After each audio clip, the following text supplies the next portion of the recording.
Hey, en ce moment, tu peux retrouver mon nouveau projet en financement participatif sur Game on Tabletop et mes anciens projets sont aussi disponibles sur ma boutique en ligne. Les liens sont dans la description. Bonne vidéo à toi.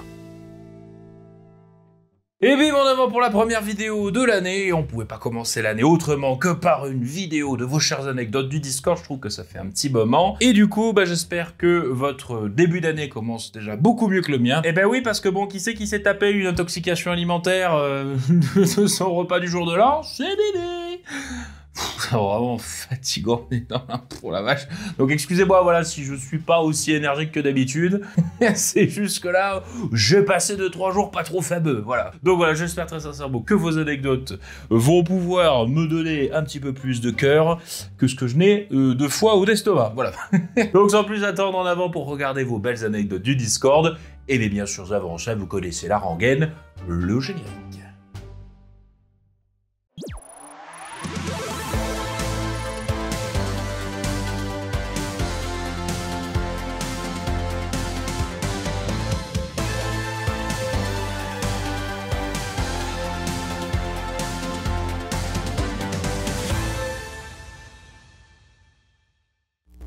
Alors on commence avec une anecdote de l'ami Greyfus. Mes joueurs sont dans un monde médiéval fantastique avec un twist sympa sur une ancienne civilisation. Très bien. Pour pouvoir avancer dans l'histoire, il leur faut pour commencer comprendre la langue de cette ancienne civilisation. Une certaine logique, je suis d'accord. Du coup, je les ai mis sur la piste de ce traducteur. Pour cela, je leur ai donné 4 lettres traduites et ils ont récupéré l'ensemble des lettres. Première image, donc les images s'affichent là. Allez, zou, c'est bon. D'une manière assez intelligente, c'était sur une porte à code où il y avait l'ensemble des lettres. Ok, très bien. Ces faux furieux de la vie, à partir de ça, ont été capables de traduire l'alphabet Tolkien et ses accents et toutes ses complexités, ou presque, leur permettant de traduire des textes comme ça. CF, deuxième image. Donc voilà l'image qui s'affiche là. Ah oui, ils sont énervés tes joueurs, la vache. C'est impressionnant. Vraiment, Greyfus, il était là, il a donné 4 lettres là. Et puis après, il s'est passé ça. Bon alors du coup, vous en êtes où de la traduction du message codé? Hein? Le message codé? Oh oui, non mais ça fait longtemps qu'on l'a fini. Non mais du coup là, on a commencé à traduire le Silmarillion en entier, puis bon, on s'attaque à la trilogie. Hein? Voilà, bon oui, pas un petit peu foufou, je suis d'accord, mais bon, tant qu'à faire, on va pas s'arrêter en si bon chemin. Ok, et là je passe là parce que franchement, c'est rare des joueurs aussi motivés et aussi énervés. Alors après, il faut pas non plus que ça devienne, comment dire, une constante parce que bon, on peut pas. Je sais que des fois, on a tendance à un peu à se dire, ah mais moi aussi, si j'avais des joueurs aussi motivés, etc. C'est un cas exceptionnel. Voilà, il faut noter que Greyfus est doté d'un cas exceptionnel, de joueur exceptionnel, mais exceptionnel dans le sens où ça n'arrive pas souvent. Voilà, il faut pas non plus espérer ça à chaque fois de ses joueurs parce que sinon, sinon vous risquez un peu de les frustrer aussi en leur proposant des grimoires entier à traduire, et puis aussi vous frustrez vous avec des attentes qui sont peut-être pas forcément bonnes, qui sont pas forcément adaptées à vos joueurs. Donc encore une fois, voilà, ne prenez pas ça pour acquis complètement, c'est bien, mais je sais par exemple il y a des groupes de jeux, voilà, qui vont être plus adaptés, on va dire, peut-être à faire des énigmes, il y en a qui sont un peu moins chauds, etc. Essayez toujours, comme je le dis dans chacune de mes vidéos, de vous adapter à votre groupe de jeu, histoire de proposer est-ce que je tape? Je sais pas ce que je tape sur ma table. Histoire de proposer, je disais, une expérience de jeu qui soit adaptée pour tout le monde et qui fasse du fun, autant aux joueurs qu'à vous le MJ. Sinon, à un moment donné, il y a un des deux groupes qui va être frustré et c'est pas ce qu'on recherche. Voilà, maintenant que ça c'est dit, passons à l'anecdote suivante. Et la deuxième anecdote, c'est une anecdote de Samuel. Petite anecdote en tant que joueur. Je jouais un guerrier potoman, PCC, qui ne veut pas s'empêcher de vouloir boire tout liquide qu'il trouve. Grâce à Samuel, en plus, on apprend des trucs. Merci Samuel, merci, 2024 commence déjà un petit peu mieux avec toi, ça fait plaisir. Merci à toi, j'apprends des choses. Seule solution pour contrer ça, se balader avec un baril de bière sur le dos. L'ivresse calmant sa potomanie. C'est toujours une bonne idée de toute façon de se promener avec un baril de bière sur le dos. Enfin, même si on n'est pas potoman, moi je trouve que ça reste une bonne idée. Après, ça n'engage que moi, c'est bon, ça marche. Du fait de son armure lourde, mon nain avait développé une sorte de phobie de la noyade. Logique. Pendant la campagne, on se retrouve à explorer une tour immergée dans l'eau. Seule la pointe était à l'extérieur. Pas tranquille à l'idée d'être sous le niveau de la mer, je précise bien que je bloque la porte pour que ne pas qu'elle se referme afin de ne pas me retrouver coincé. Alors qu'on s'enfonce dans la tour, on finit par activer un truc qui commence à faire s'effondrer l'édifice. La porte étant ouverte, tout commence à se remplir d'eau très rapidement. On trouve une ouverture qui nous permet de sortir, mais on est très loin sur la surface et totalement submergé. Mes compagnons en armure légère s'en sortent facilement, mais moi je suis en armure lourde et je n'aurai pas le temps de l'enlever. Vraiment, c'est des amis, mais tu sais, genre les compagnons en mode, allez, salut! Quoi ça sert d'avoir des ennemis avec des poteaux pareils? Finalement, c'est mon tonneau attaché dans le dos, que j'avais déjà bien entamé, qui m'a servi de bouée et m'a fait remonter à la surface. C'était super cool qu'un fardeau que je traînais se transforme en porte de sortie d'une mort quasi certaine. Bah voilà, Samuel est l'exemple très clair que la bière peut sauver des vies. Avec modération, bien sûr, évidemment. Voilà, on fait des messages de prévention, même dans les vidéos anecdotes. Incroyable, ce scénarien. Mais en tout cas, bah, c'est rigolo, effectivement, que déjà, il y a eu un peu cette interprétation de la part du MJ qui t'a permis un peu d'avoir justement de jouer sur cette idée de fardeau pour se dire que, bon, bah, allez, c'est plutôt logique quand même que et ça te serve de bouée quand même et que tu puisses t'en sortir. Donc, franchement, j'aime bien l'idée d'avoir eu un élément, on va dire, du gameplay d'un personnage que tu t'es un peu imposé à toi-même, un peu comme fardeau, on va dire. C'est vrai quand même, je veux dire, tu vois, ça a dû faire chier un peu ton personnage durant le déroulé de l'aventure. Et je trouve que ça, j'aime bien quand des joueurs comme ça s'imposent des fardeaux logiques ou logiques avec leur personnage, ou du moins en cohérence, ça rajoute du fluff à un perso. Et surtout, bah, c'est intéressant parce que ça amène justement un truc sur lequel on peut jouer, comme là, qu'a fait ton MJ justement, pour pouvoir, eh bien, amener un élément, ou du moins un tournant dans l'histoire qui peut être super cool. Donc j'aime bien, franchement, Samuel, bravo à toi, et puis bravo à ce MJ aussi, bon, moins bravo à ton groupe de compagnons personnages, hein, qui, on le notera, note-le quand même, on laissait ton perso comme ça se noyer d'une mort certaine, mais encore une fois, rappelle-toi. Bon, morale de l'histoire, la bière est la meilleure des compagnons. Je sais pas si c'est une phrase d'alcoolique ou pas, mais c'est la morale de l'histoire. Vous faites ce que vous voulez avec. Voilà, c'est tout, c'est tout. Prochaine anecdote, c'est parti sans plus attendre. Alors, une anecdote du technicien, du coup. Cette anecdote m'est arrivée dans le cadre d'une soirée Halloween absolument pas prévue et m'ayant été imposée par un ami. Il t'a braqué comme ça, il a dit tu viens à la soirée Halloween. L'un de mes amis présent ce jour-là, rencontrant des difficultés de compréhension à cause d'un handicap, j'ai choisi de faire une partie de Tales of Equestria, le JDR officiel de My Little Pony. On m'en a dit beaucoup de bien. On m'en a dit beaucoup de bien celui-là. Je l'ai jamais testé, mais j'ai vu un peu le matos de base et tout qui est proposé et tout. Ça m'a l'air vraiment là où je pensais que ça allait être un truc, on va dire, de marketing en mode oui, allez-y, etc. Mais en fait, pas du tout. Ça a l'air extrêmement bien travaillé et surtout très bien pensé. Enfin bon, reprenons. Donc My Little Pony, ambiance un peu mignon, tout ça, on a compris. Pour correspondre à la thématique Halloween, j'ai écrit un scénario spooky. Alors spooky, hein, pour ceux qui ont peut-être pas la référence anglaise, spooky c'est qui fait peur, mais vraiment pas trop. C'est genre voilà, les histoires qui font peur pour les enfants. Il y a pas de sang, il y a pas de truc, il y a pas trop de violence et tout. C'est juste voilà, c'est juste ça, spooky, on va dire. Un mot anglais pour désigner ça. Je sais pas si on a ça en français, mais bon voilà dans l'idée. Donc un scénario spooky en restant dans l'ambiance bon enfant de la série. Bah voilà, excuse-moi, pardon, le technicien expliquait ça juste après. Pardon le technicien. Je suis assez fier car mon scénario est vraiment dans la même vibe que les épisodes spooky de la série, légèrement horrifique, mais avec une résolution finale tout en mignonitude et en quiproquo. Très bien, mais il a très bien expliqué, mieux que moi-même, on va pas se le cacher. Bon, mes joueurs rencontrent un groupe de PNJ qui chassent une énorme créature dans la forêt. L'un de mes joueurs n'a eu d'autre idée que d'insulter gratuitement la mère de l'un des PNJ.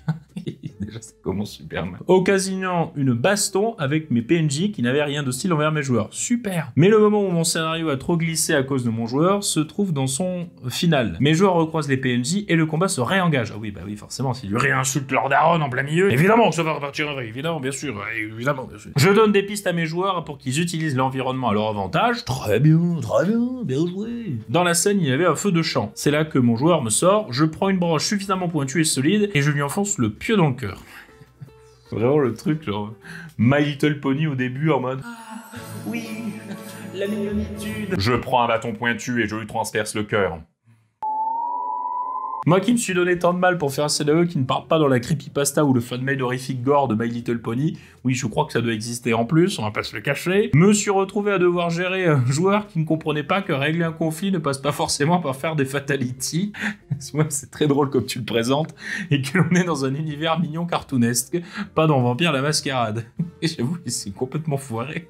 Après la partie j'ai pris seul à seul mon joueur, très beau réflexe, on en vient à parler à la fin du truc, j'ai pris seul à seul mon joueur pour en parler, il m'a avoué que ses seules expériences de JDR étaient avec son copain qui visiblement n'est habitué qu'à faire des jeux de rôle full tabletop où les joueurs sont en roue libre et où le seul but est de taper tout ce qui bouge. Ouais, alors ça aussi on va en parler. Très beau réflexe déjà, technicien déjà d'en avoir parlé seul à seul. Ça c'est un truc que je sais pas, je crois si j'en ai pas parlé dans une vidéo, je pense que j'en parlerai un jour, mais ça c'est le très bon réflexe à avoir autour de la table. S'il y a un joueur qui est un peu problématique ou un truc comme ça, commencez pas à partir bille en tête et on va dire à le recadrer devant tout le monde parce que ça fait, il va forcément se braquer et ça va faire un peu procès en monde ouvert, non c'est pas ça, mais bon, mais procès public où tu vas le ratatiner devant tout le monde, ça va toi-même en tant que MJ d'un point de vue émotionnel, on va dire, ça va te satisfaire parce que tu vas avoir un peu tout le monde autour de toi pour voilà, pour montrer, asseoir une autorité à la noix, mais c'est pas le but, hein. Le but c'est que quand même l'ambiance soit bonne. Donc, s'il y a un joueur qui est pas trop dans l'ambiance, tu le prends seul à seul et tu en discutes paisiblement, posément avec lui. Tu prétextes un truc aux autres gens de la table en mode oui, bon, voilà, on va aller chercher les chips, voilà, tu vois, un truc. Et bon, vous en profitez un peu pour discuter. C'est toujours une très bonne idée. Et surtout, bah, même ça, après, là, voilà, le truc de... Ça, c'est toujours un problème aussi d'être un peu sur la même longueur d'onde. C'est pour ça que moi, quand je participe en tant que joueur, j'essaie de demander le ton, notamment quand je fais les rares fois où j'ai fait des actual plays. J'ai toujours demandé le ton de l'histoire avant, en fait. Parce que moi, j'adapte un peu mon personnage en fonction.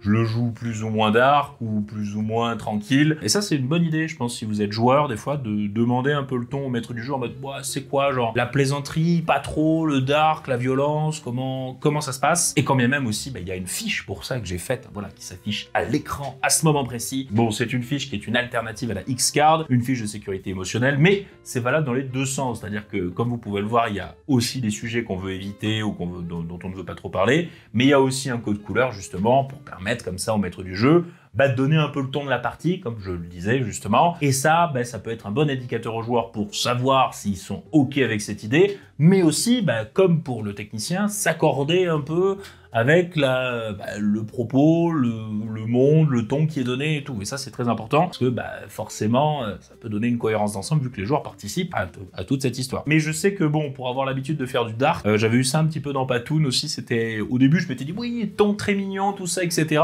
Et sans le faire exprès, j'étais rebasculé un peu dans le dark avec avec des rats zombies qui venaient des tréfonds et...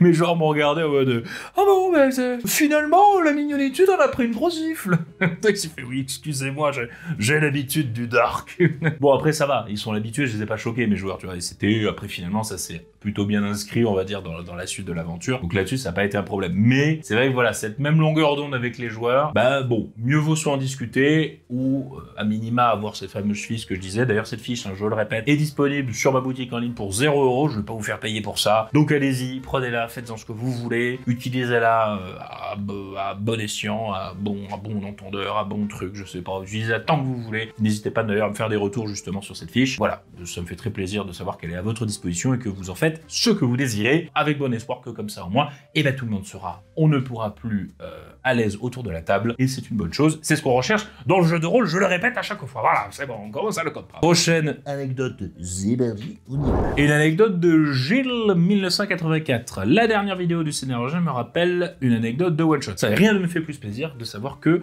mes vidéos vous rappellent des souvenirs et des histoires de One Shot. Ça me fait très plaisir. Lisons ça sans plus attendre. Je jouais un berger armé d'une lance, un peu limité intellectuellement, parmi un groupe de fiers guerriers d'un peuple montagnard. Je me servais de l'idiotie de mon personnage pour participer à la prise de décision avec une sorte de psychologie inversée. Je proposais et commençais à mettre en place une solution idiote à chaque situation pour pousser les autres à faire plus ou moins le contraire et faire avancer l'histoire. Mais Gilles, mais tu es un génie, toi, écoute-moi bien Gilles, écoute-moi bien. Les maîtres du jeu, ils t'adorent, voilà. Oui, ils te l'ont peut-être jamais dit, mais sache-le mon petit Gilou. Et moi je te dis, de la confrérie des maîtres du jeu, on adore les joueurs comme toi, parce que ça c'est bien. Parce que franchement, rester bloqué comme ça 2 ans devant une porte, bon... Ok, c'est rigolo, mais il faut peut-être passer la porte à un moment donné, parce que derrière, il y a juste des toilettes, voilà, je le dis.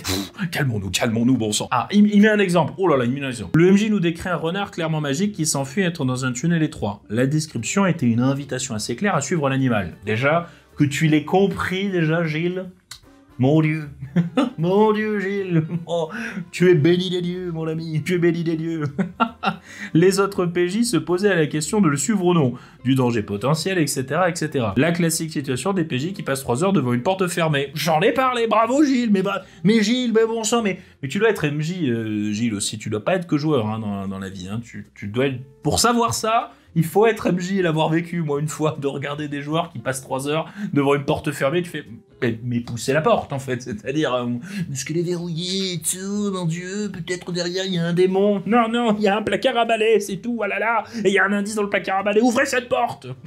Mon perso, du coup, a suggéré de boucher le tunnel avec des cailloux pour enfermer le renard afin qu'il ne vienne pas manger les poules de notre village, et a commencé à rassembler des pierres. La décision de suivre la bestiole magique dans le tunnel a suivi immédiatement. Oh, mais incroyable, mais en tout cas je vois trop la scène, vraiment le truc. Et là donc vous arrivez devant le tunnel, la galerie est assez grande pour que vous puissiez tous rentrer et vous glisser à la chute du renard.